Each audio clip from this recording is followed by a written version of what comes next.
13 candidats pour la Starac? J'ai bien entendu là? Tout a commencé très fort. C'est pas vrai, pas encore une pub. Ils sont où là les vieux? Boum, ça met la dynamique, ça met le feu. 1 heure de différé. Ce que je trouve génial cette année, ça y est, oui déjà dans le collimateur.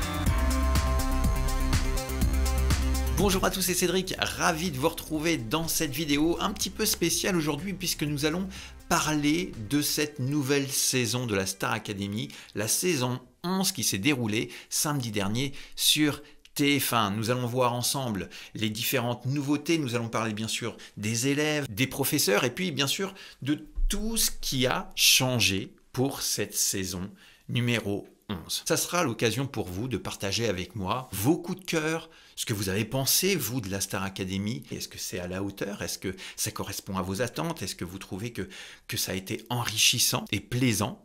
Vous pourrez me raconter tout ça, bien sûr, tout le long de cette vidéo. Surtout, restez jusqu'à la fin de cette vidéo, car j'ai une révélation à vous faire sur une élève qui s'est déjà fait repérer. Elle est déjà dans le collimateur. Je vous dis tout ça tout à l'heure. Tout a commencé très fort. Déjà, rien qu'en invitant David Guetta. Dès le départ, boum, ça met la dynamique, ça met le feu, ça permettait aussi de faire revenir la gagnante de l'année dernière qui était Anisha. Clairement, je vous le dis, je ne vais pas être là pour refaire toute la soirée, vous l'avez peut-être vu, mais certains points peut-être qui vous ont échappé, et puis aussi de vous parler de mes coups de cœur.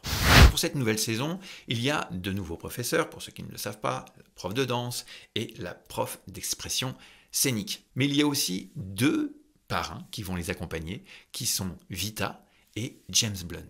Ce qui me semble plutôt pas mal, puisque nous venons de quitter Robbie Williams, qui était parrain l'année dernière, et là on a 2 personnes, donc c'est très bien. Tout a commencé à 21h10, ça s'est fait attendre, parce que moi je sais qu'à une certaine époque, c'était plutôt à 20h35 que les programmes commençaient, et là au fur et à mesure nous découvrons les élèves, qui ne sont plus 16 comme il était prévu au départ, mais 13. Alors, je ne vais pas m'étaler là-dessus, c'est des choix qui ont été faits par le groupe TF1. Voilà, c'est leur choix.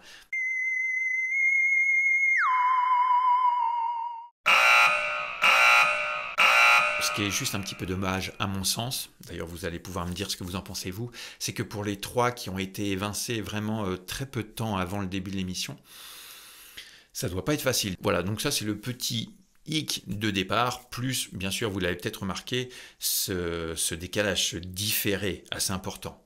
On avait pour habitude d'avoir quelques minutes de différé. Là, nous avons clairement 1 heure. Qu'est-ce que ça va changer? Est-ce que nos votes vont être pris en compte à tel et tel moment? Ça, bon, on verra bien comment ça va se passer. Peut-être que les choses vont changer. Il n'y aura peut-être pas autant de différés. Mais bon, chose qui est sûre, c'est qu'ils l'ont fait tout simplement par rapport à la situation actuelle où il faut faire attention. Ce que je trouve génial cette année, c'est que nous avons pleinement repris, à mon sens, le concept. Et je tiens à le souligner et je tiens à remercier toutes les équipes de Star Academy. Et je ne suis pas sponsorisé, attention. Je dis ça simplement, moi, en tant que spectateur qui suit la Star Academy depuis la toute première émission. Donc, le concept, je trouve, et vous me direz aussi ce que vous en pensez, a été respecté. Quand je parle de concept, c'est d'avoir fait un bon casting, d'avoir pris des personnes qui ont des choses à apprendre pour devenir de vrais artistes. Le petit couac, peut-être, en tout cas il ne l'est pas pour moi, mais je sais qu'il l'est pour certains, c'est le fait de ne pas avoir de personnes plus âgées, que tout le monde n'est pas justement représenté dans l'âge. Où sont les vieux? Est-ce que ça n'aurait pas un rapport au fait que ça commence à 21h10? Parce que les vieux, à 21h10, ils sont couchés, donc ils n'ont pas besoin d'être représentés, en sachant qu'ils ont tous commencé l'apéro à 18h, voire 17h, suivant les régions. Ou toi, tu sais que je parle de toi. Hop, sur tout ce que je viens de dire là, sur les personnes plus âgées, dont je fais partie, je plaisante, ne vous excitez pas dans les commentaires. Premier coup de cœur pour moi, ça a été avec Lénie. Lénie, je trouve, c'est la plus jeune de toutes les candidates, et en même temps, elle a déjà une maturité dans sa personnalité, et j'ai beaucoup, mais beaucoup apprécié la partie émotionnelle de sa voix. Alors c'est peut-être votre coup de cœur aussi, ou pas, mais on ne peut pas lui enlever qu'à travers sa voix, on sent qu'il y a déjà une histoire décrite et qu'elle a cette faculté de transmettre. J'ai vraiment hâte de la voir prochainement, dans les semaines à venir, pour voir son évolution au niveau scénique, parce que je pense, à mon sens, que ça va déboîter du lourd. D'un point de vue technique, il y a eu vraiment des petits soucis, passage voix de poitrine, voix de tête, qui sont sûrement dus au débordement des émotions qu'elle a essayé de contenir, mais je trouve qu'elle s'en est super bien sortie, surtout à son âge, de se présenter comme ça devant tout le monde et puis de chanter. Moi je dis bravo Lénie, tu as tout mon soutien. Et ce que je parlais justement par rapport à la technique, les petits soucis, c'est ça qui est intéressant dans cette émission, car ils vont pouvoir évoluer. Vous regardez par exemple la prestation que Clara a fait avec Djibril, elle a une très belle voix, une belle puissance, mais on sentait qu'à la fin de la presta, elle était en fatigue vocale. Si vous ne l'avez pas vu, vous pouvez revenir sur le Prime, vous verrez, sa voix se fatigue un petit peu, et peut-être parce qu'elle n'a pas encore l'endurance, et c'est là que tout le concept de l'émission est intéressant, c'est qu'elle va pouvoir s'entraîner, être accompagnée par des professionnels qui vont pouvoir l'aider en ce sens, parce que chacun a une personnalité. Alors, avant de parler de mon deuxième coup de cœur, en parlant de personnalité, je vais vous parler aussi de Candice, qui a fait une presta un petit peu inattendue, c'est vrai, parce que on a vu une Candice avec un titre où on s'est dit « Oh là là, ça va y aller du lourd, ça va exploser, ça va être très fort ». Et finalement, on a eu l'inverse. On a eu quelqu'un qui est arrivé avec une voix plutôt douce, plutôt légère, pas forcément forte, et qui a fait sa prestation avec son univers, puisqu'elle avait dit qu'elle adorait les faits, donc on sentait bien cet univers très très light et très imagé. Eh bien, elle a été fortement cassée sur différents réseaux en disant « Ouais, qu'est-ce que c'est que ça va pas du tout par rapport à la chanson originale, etc. » Vous pensez peut-être la même chose? Moi, perso, je trouve que dans quelques semaines, on va peut-être véritablement la découvrir. Car, pour le coup, elle n'a pas fait comme l'original. Et moi, j'aime bien quelqu'un qui ne fait pas comme l'original.